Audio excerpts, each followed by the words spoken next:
Magandang araw po. Sana po ay nasa mabuti kayong kalagayan. Ako po ulit si Obet. At meron na naman po tayong kwentong ibabahagi sa inyo. Ito po ay naganap sa totoong buhay. Ang kwentong ito ay nangyari kamakailan lang. At mahigpit na ibinilin ng nagpadala ng kwento na huwag munang ibunyag ang lugar sa kapakanan na rin niya at ng kanyang pamilya. Ito po ang kwento. Nagsimula ito sa isang reklamo mula sa aming kapitbahay. Parang may nagkakagulo. Tanghaling tapat nun, nang biglang may tumawag sa akin sa cellphone. At habang nasa tawag kami, naririnig ko sa background ng ingay. Parang may mga nagsisigawan. Sigawan pero hindi ko maintindihan. Hindi naman siya sigaw na parang nagwawala o nag-aaway. Pero parang humihiyaw. At hindi isa lang ang humihiyaw na naririnig ko. Madami ang humihiyaw na naririnig ko habang nag-uusap kami sa cellphone. At dahil hindi ko maintindihan sa ingay, ibinaba ko muna yung cellphone at tinext ko na lang ang tumawag sa akin.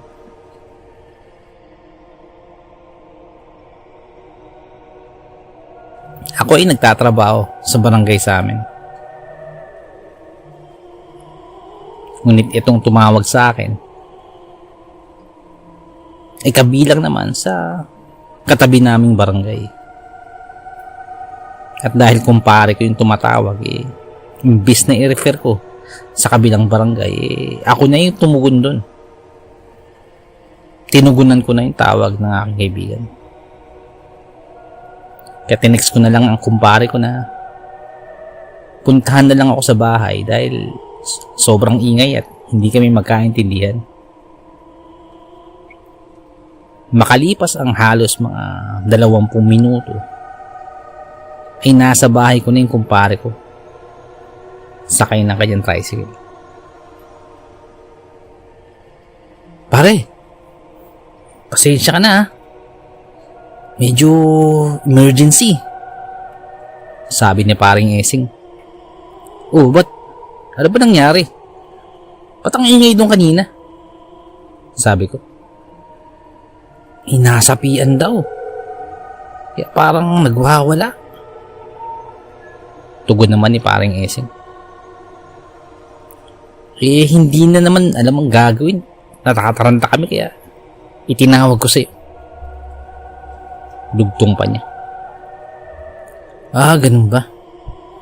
O sige, puntahan muna natin, sabi ko. Kagaya ng nabanggit ko kanina, nasa kabilang barangay ito. Pagdating namin doon, compound yung lugar nung tinitira ng mga nasasapian daw. At kapansin-pansin ang ingay na nagmumula sa compound.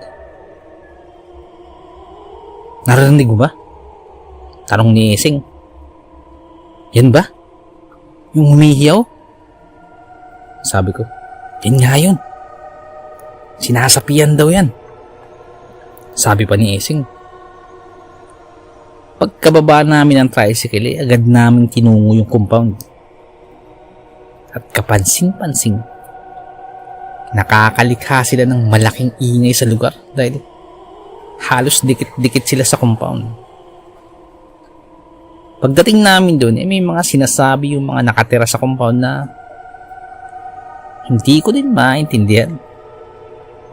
May mga binabanggit silang pangalan na hindi ako pamilyar.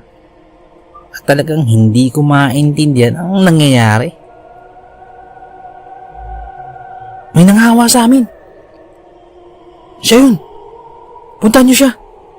Sabi nung matanda na tila ay may-ari ng isa sa bahay sa compound. Hindi nagtagal, pinapasok kami sa loob ng kanilang bahay. At bago pa kami makapasok, sa bungad pa lamang ng pinto, yung anak nila na sa tansya ko ay nasa 16 anyos pa lamang, tila nagwawala.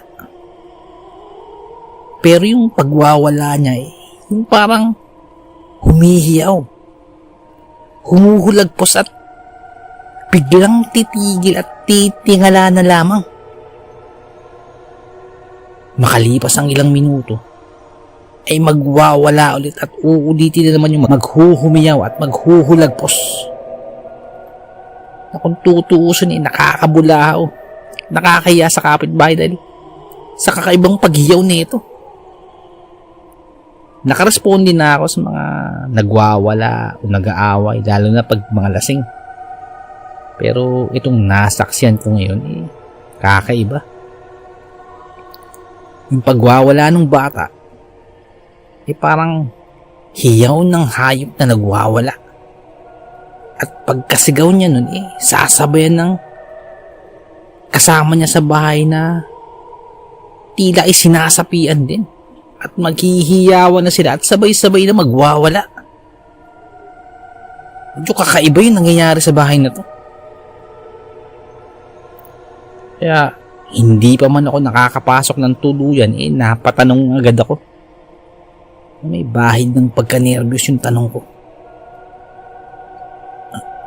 Anong nangyayari po dito? Sino po yung nagwawala? Nasasapian yan! Ang sabi ng isa sa mga nakatira sa compound. May sumapi sa kanya. Sabi din nung isang lalaki na marahil kaanak ng mga nagwawala. Hinuhaan yan.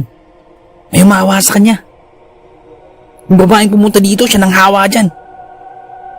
Ang sabi naman ng isang lalaki na taga dun din sa compound. Kaya sa mga naririnig kong yun wala akong maintindihan sa mga pinagsasabi nila. Hindi ko mapagdugtong-dugtong yung mga pinagsasabi nila. Parang hindi nagtutugma ang kanilang mga sinasabi. Ngunit isa lang ang malinaw sa akin nung mga oras niyo. Hindi ito ordinaryong pagwawala na likha ng alak o likha ng alitan ng magkapitbahay. Ngunit iba ang pagwawala nito. Sa isip-isip ko wala akong maitutulong dito. Hindi ko alam yung mga ganitong bagay. Kaya naisip ko yung kilala kong manggagamot. Kaya kinuha ko ang aking cellphone at sinubukan kong tumawag sa manggagamot. Nga lang napakaingay. Ang ingay nung nagwawala kaninang bata. Tila lalong humihiyaw sila. At dahil dun din hindi ko marinig ang tinatawagan ko. At dahil sa ingay na nililikha ng mga nagwawala lumabas muna ako ng bahay. Pagkalabas ko ng pinto, kapansin-pansin, biglang dumami ang tao sa compound at parang nakapaligid dito sa amin. Marahil nakikiusyoso dahil sa pagwawala ng mga nasa loob ng bahay. Kaya agad akong lumabas ng bahay at naghanap ako ng paraan para makalabas ng compound kasama si Esing. Parehas kami ni paring Esing noon na kahit hindi namin aminin tila nabigla din kami sa biglang pagdami ng tao sa compound.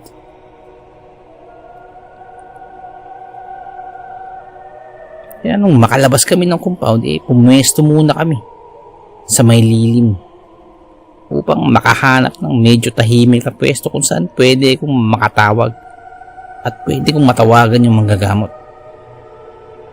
Ilang sandali pa Inakausap ko na yung manggagamot at naikwento ko yung pangyayari sa compound na pinuntahan namin. Sinasapian daw eh. Pero nakakaawa kasing bata, sabi ko. Di sige, pero hindi ko alam kung saan yan, sabi ng manggagamot. O sige, susunduin ka namin. Magta-tricycle kami.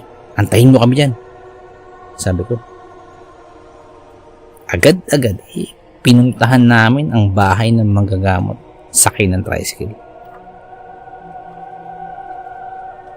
At ilang minuto pa, nakakarating na kami sa bahay ng manggagamot.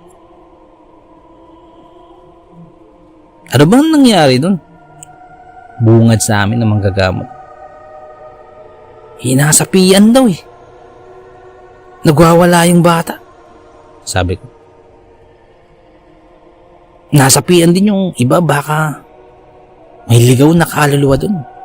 Lugtong ko pa. Yung typical na sinasapian, yung parang ganun. Nagwawala, sabi ko. Mabilis lamang namin nasundo yung manggagamot dahil hindi na ito nagdala pa ng kung ano-anong kagamitan dahil nagmamadali na din kami. At siguro ay dahil na din sa sinabi kong typical na sinasapian lang. Kaya makalipas ang 15 minutos nakarating muli kami sa compound. At pagdating namin doon kapansin-pansin.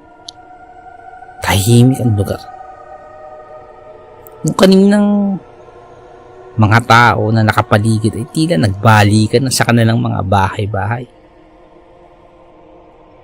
Nang lang sandali pa, may naghiyawan na muli sa loob ng bahay dun sa compound. Nang marinig namin yun, medyo bumagal ang lakad ng manggagamot nang mapansin ko.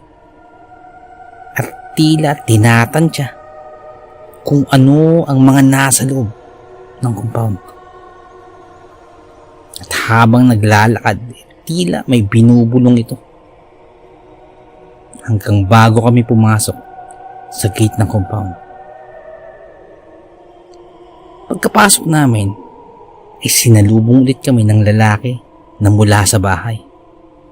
Siya rin yung sumalubong sa amin kanina ni Paring Esing. At pinapapasok kami sa loob.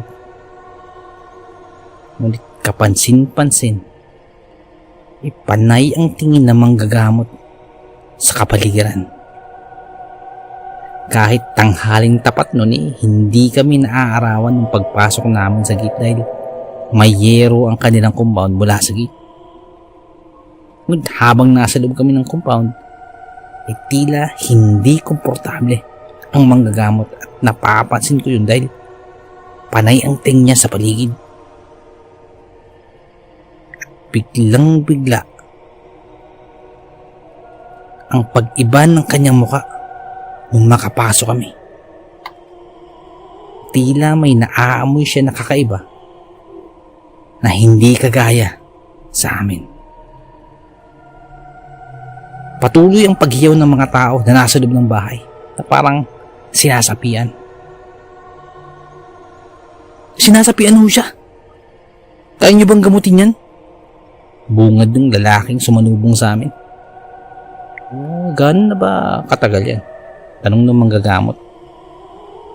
Kagabi pa ho yan. Nakakabulahon na sa mga kapitbahay, sabi po ng lalaki. Pagkatapos nun, dahan-dahan kaming pinapapasok sa loob ng bahay. Hindi muna pumasok ang manggagamot, kundi si Paring Esing ang naunang pumasok. Pagkapasok ni Paring Esing, ako ang sumunod. Saka pa lamang pumasok ang manggagamot kasunod ko sa loob ng bahay. Nung nasa loob na kami, nilapitan ng manggagamot yung batang nagwawala kanina. Nung nilapitan nito ng manggagamot, medyo kumalma yung bata. Na parang nahimasmasan ng konti. Maya-maya pang bigla, bigla na naman itong naghuhumiyaw na tila gustong humulagpos. At ang kasama niya doon sa pagwawala, yung mga kasama niya sa bahay. Dalawa sila na nagwawala na. Doon sa loob ng bahay naghihiyawan sila na parang hayop at umaalulong. Maya pa, may lumapit sa aming babae. May sinasabi. Hinawaan yan. May babaeng pumunta dito kagabi. Hinawaan siya. Pagkatapos niyan, magkakaganyan sila. Tila hindi ko pa rin talaga maintindihan kung anong nangyayari. Naguguluhan ako. Hindi ko alam kung yung hawa-hawa, hinawaan si ganito. Wala akong maintindihan. Ilang sandali pa, hinawakan ng manggagamot ang batang nagwawala. At tila may ibinulong sa kanyang kamay at inihip sa ulunan ng bata. Pagkatapos nun ay medyo tumigil ang pagwawala ng bata. At hinawakan ng manggagamot ang tiyan ng bata nagwawala. Parang pinindot-pindot ang tiyan ng bata. Ngunit kitang-kita naman na matigas ang tiyan ng bata habang pinipindot-pindot ito. Ilang sandali pa, nagwalang muli ang bata at humihiyaw ito na parang kagaya sa hayop. Sabay-sabay naghiyawan din sila ang mga kasama niya sa loob na tila ay napagaya dun sa bata. Napaatras ang mga gamot at bigla-bigla ay may lumapit sa aming mga miyembro ng pamilya ng bahay niyo at nagsalita. Hindi niyo ba kayang gamutin ang anak ko? Manggagamot ka ba talaga? Sabi ng babae na tila ay agresibo ang pananalita. At naramdaman ko na medyo tumataas ang tensyon habang nagsasalita ang babae na yun na kanina ay hindi naman ganun. Kanina ay mahinahon ang salita ng mga tao dito. Ngayon ay tila nagiging mga agresibo na. Kaya nakakaramdam ako ng kaba sa reaksyon ng mga tao sa loob. Pati ang kanilang mga tingin ay tila nagiba. Parang may panlilisik na taglay ang kanilang mga tingin sa pagkakataong ito. Sa gitna ng tensyong iyon ay nagsalita ang manggagamot. Kalmado lang ito. Kung wala kayong paniniwala sa akin, pwede ho kayong magpagamot sa iba. Tugon ng manggagamot habang sinasabi ito ng kalmadong-kalmado. Pagkasagot ng manggagamot ay tila nahimasmasan ang babaeng nagtanong. Hindi ho. Dito lang ho kayo. Huwag po kayo umalis. Tulungan niyo po yung anak ko. Sabi pa ng babae. Maya-maya pa ay bigla na lamang nagtingalaan ang mga sinasapian. At sabay-sabay naghiyawan ang mga sinasapian hanggang pati sa iba't ibang kasama nito sa loob ng bahay ay napapasabay na din sa paghiyaw nito. Nakakabulahaw at nakakahiya ang ingay na nililikha nila, lalo na sa mga malalapit na mga kapitbahay. Ngunit habang tumatagal parang nadadala ako sa paghiyaw nila. Tila'y napapasunod ako sa ginagawa nilang pagwawala. Hindi ko maintindihan ang nangyayari, ngunit parang unti-unti nang nagiging hindi ingay ang dinig ko sa ginagawa nilang paghiyaw.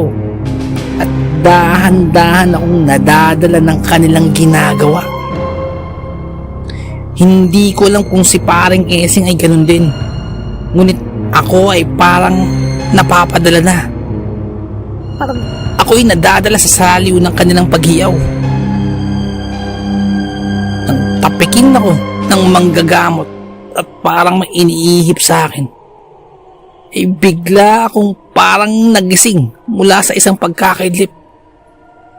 Nung ako ay magising, Doon ko napansin na dumaming bigla ang tao sa bahay. At tila lahat sila ay nakapaligid na sa aming tatlo. Ang kanilang mga tingin ay kakaiba na. Nanlilisik. At nakatuon lang ito sa amin. Habang ang iba nilang kasamahan ay naghihiyawan at parang nagwawala. Ngunit sa pakiwari ko, ang pagwawalang iyon ay sinasadya. Nang unti-unti silang lumalapit habang nakapaligid sa amin. Sa puntong iyon ay kabadong-kabado na ako dahil yung nasa likod ko ay parang susunggaban na ako. Kaya napadikit talaga ako sa manggagamot at kay paring Esing. Patuloy pa din sa paglapit yung mga tao sa loob sa compound sa amin at patuloy pa din ang matalim na tingin ng mga ito sa amin na unti-unting nagiging agresibo ang mga kilos. Ngunit nung isang hakbang pa nila ay bigla silang napaatras na parang may humarang sa kanila.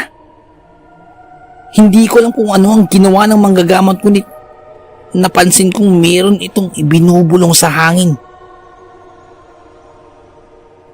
Doon ay medyo kumalma ang ibang tao doon sa compound at tila nahimasmasa ng iba. Ngunit yung mga nagwawala kanina ay mga pawang nakatingala lamang at bukang-buka ang bibig na tila ay uhaw na uhaw sa isang bagay at naglilika naman nakakakilabot na mga ingay. Nagsalitang muli ang babae na kausap ng manggagamot kanina. Baka nahawaan ang anak ko. Baka pwede mo siyang tulungan, sabi ng babae. At dahil dun ay nagsalitang muli ang manggagamot. Sige. Kukuhanin ko lamang aking langis para magamot ko siya. Ngunit mas mainam kung magiging gamutan natin ay sa aming lugar para talagang makita natin ang sumasapi sa anak niyo, sabi ng manggagamot. Pagkatapos nun, ay patuloy pa din sa pag-usal ang manggagamot ng mga salitang hindi ko naiintindihan. At palihim na sinenyasan ako ng manggagamot na umatras na. Naagad ko namang nakuha, kaya dahan-dahan ay gumagawa na ako ng paraan para makalapit sa pinto. At kasabay nun pasimple kong siniko si paring Esing upang hudyat na unti-unti na kaming aalis. Dahan-dahan ay nakakalapit na kami sa pinto. Ngunit ang manggagamot ay naroroon pa din sa kanyang kinakatayuan at hinaharap ang mga tao sa compound. Sa puntong iyon pagdating namin sa pinto, pinalabas ko na si paring Esing. Ngunit nanatili ako sa loob ng bahay at inaantabayanan ko ang manggagamot na nagpahuli. Tila ay pumapaligid din naman ang mga tao na yun dun sa bahay at naaalarma ako. Ngunit hindi ko alam ang gagawin ko. Kuha ba ako ng pamalo at hahampasin ko sila isa-isa o tatakas na ako at nasa bungad na ako ng pinto palabas? Nininervyos ako sa kung ano ang susunod na mangyayari. Ngunit mas nanaig sa akin ang kapakanan ng manggagamot, kaya nanatili ako sa pinto at inaantabayanan ang susunod na mangyayari. Nang sinubukan kong lumapit sa manggagamot, ay biglang nagtaas ng kamay ang manggagamot. Bukas ang palad nito at nakabuka ang kamay na parang may pinahinto ito. Pagkataas ng kamay ng manggagamot ay parang may kakaibang pwersang bumalot sa manggagamot na napatigil lahat ng nakapaligid sa kanya at napaatras na parang may pinangingilagan ang mga ito. At unti-unting naglakad ang manggagamot punta sa kinaroroonan ko habang nakataas ang isang kamay.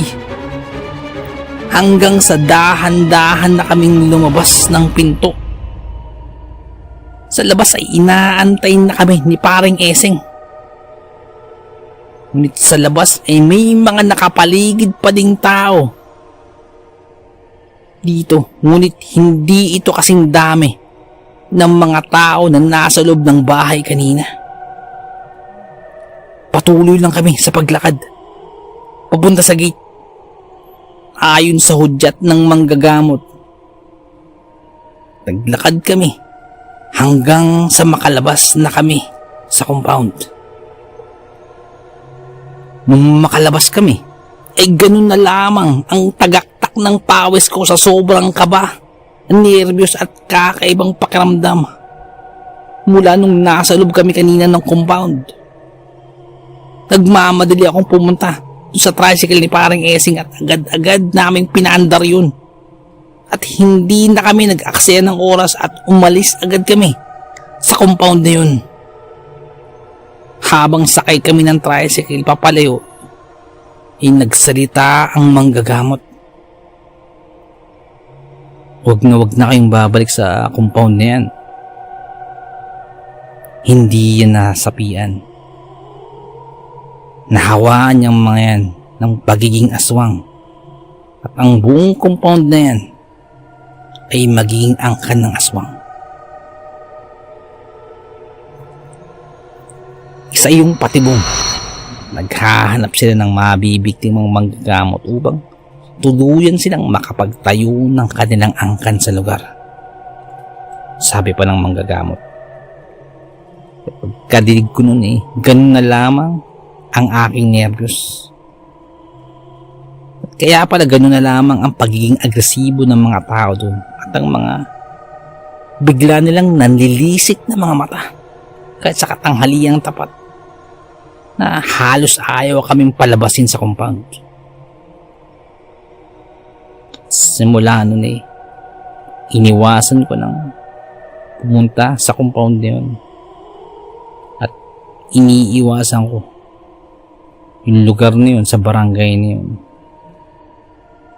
Gustuhin ko mang i-report sa barangay ando dun yung agam-agam na sinong maniniwala sa akin. Pangalawa, anong ebidensya ang may papakita ko na ganun nga sila? Maaring wala akong maipakitang ebidensya, ngunit nung nandoon ako sa oras na yun na pinaligiran kami nung angkan na yun, parang iniisip ko na hindi sila normal na tao at para silang mababangis na hayop. Kaya ganun na lamang ang pag-iwas ko sa kanilang lugar simula nun. Napakahiwaga ng ating mundong ginagalawan. Napakaraming bagay ang mahirap ipaliwanag. Pero nagaganap. Hanggang dito na lamang po. Salamat po sa pakikinig. Magandang araw po. At nais ko lamang po magpasalamat sa lahat po ng sumusuporta sa ating channel, sa lahat po nag-subscribe, sa mga tagapakinig po natin, sa mga silent listeners. Maraming salamat po. Nais ko lamang pong i-shoutout sila Boss Willie Frias, Boss Chow Lindsay, Ma'am Charmaine Saneo, si Rogerg Santiago, shoutout sa iyo, boss. Shoutout po kay Ma'am Julie Ruel and sa mga apo niya, si Noah and Kyla from LA. Ma'am, shoutout po sa inyo. Kay Boss Sai 1986 Vlog, shoutout po sa iyo, ma'am. Kay Ma'am Roslyn Mission from Kuwait, shoutout po sa inyo. Kay Ma'am Vinci Mayo, maraming salamat po. Kay Boss Dimple Sumi, maraming salamat po. Kay Ma'am Tita Sareno, maraming salamat po. Kay Boss Helpful Tips by JC Boss, maraming salamat po. Kay Tatay Estong Nestor Bauyon, maraming salamat po. Kay Ma'am Besmads, maraming salamat po. Kay Boss Romil Gonzales, maraming salamat po. Kay Boss Jeffrey Barsabal, maraming salamat po. Kay Missy Perez, maraming salamat po ma'am sa pagsub. Kay Ma'am Estrella Jimenez, maraming salamat po. Ingat po kayo dyan sa Nueva Ecija. Kay Boss Lockdown from Riyadh, maraming salamat po. Ingat po kayo dyan. Kay Boss Diggy and George, maraming salamat po. Kay Ma'am Robina Dairo, maraming salamat po. Kay Ma'am Dorns Kamaklang from Singapore, ingat po kayo dyan. Kay Boss J.M.R. Villarpino from Hong Kong, shoutout po sa iyo, boss. Kay Ma'am Evangeline Ilardo, maraming salamat po ma'am. At isa po sa magaling naming narrator, Boss Dark Hub PH, kung may time po kayo, bisita lang po kayo sa channel niya. At isa pa po sa magaling naming narrator at magaling pong manunulat, Boss Kwentong Captain Kokak. Kung may time po kayo, bisita lang po kayo sa channel po ni Boss Paren, Kwentong Captain Kokak. Shoutout din po kay Airo Mario Savros, maraming salamat po. Kay Ma'am Normally Beltran, ingat po kayo dyan sa Riyadh. Kay Ma'am Ellen Lokia, shoutout po sa ma'am. Kay Boss Beauty and the Beast, maraming salamat po. Kay Boss Olvidare, maraming salamat po. Kay Ma'am Iriza Miguel, maraming salamat po. Shoutout din po kay Boss Bobby Ongsueco. And shoutout din po sa isa po naming kapatid na narrator, magaling po to at talented, magaling po mag-drawing. Kay Boss Creepy Cheesecake, maraming salamat po. Boss Jack Sparrow Vlogs, maraming salamat po. Kung may time po kayo, bisita rin po kayo sa vlogs po, Boss Jack Sparrow. Shoutout din po kay Boss Pau Sulumen, maraming salamat po. Kay Ma'am Rosary Hayaratne, shoutout po sa iyo ma'am. Kay Ma'am Ivy Standian, shoutout po sa iyo. Kay Boss Raymond Glover, boss, maraming salamat po. Kay Ma'am Alagaan, Ma'am Pusa ni Tika, maraming salamat po. Kay Ma'am Annalyn, ma'am, shoutout po sa iyo. Kay Boss John Rainiel Zacate, maraming salamat po.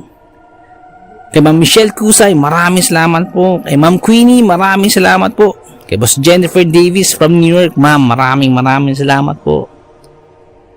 Kung mahilig po kayo sa mga kalapate, sa mga love po, bisita lang po kayo sa channel po, The Boss Kamandag Pigeon TV, marami po kayo matutunan ng tips. Kay Boss Ethan, Andy and Family, kung mahilig po kayo sa vlog, sa mukbang, mga helpful tips, bisita po kayo sa channel po, Ethan, Andy and Family. Kay Boss Kel Nulasya, maraming salamat po. Shoutout din po kay Ma'am Christine Santos, mega shoutout po sa iyo, boss. Kay Ma'am Rochelle Abillar, kung mahilig po kayo sa streaming, sa games, bisita po kayo sa channel, Rochelle Abillar. Kay Ma'am Sarah King, maraming salamat po. Shoutout din po sa isa po sa magaling namin narrator, Kuya Eric TV. Kung may time po kayo, bisita lang po kayo, Kuya Eric TV. Kung mahilig po kayo sa music, shoutout din po kay Boss John Aporo. At may channel po siya. Kung may time po kayo, punta lang po kayo sa channel niya, John Aporo po. Maraming salamat po. At kung naibigan po ninyo ang ating kwento, pakiclick lang po ang like button, pati na din po ang subscribe. Pakihit na rin po ang notification bell para updated po tayo sa ating mga kwento. At kung may nais po kayong sabihin, pakiiwan lang po sa ating comment section. Maraming salamat po.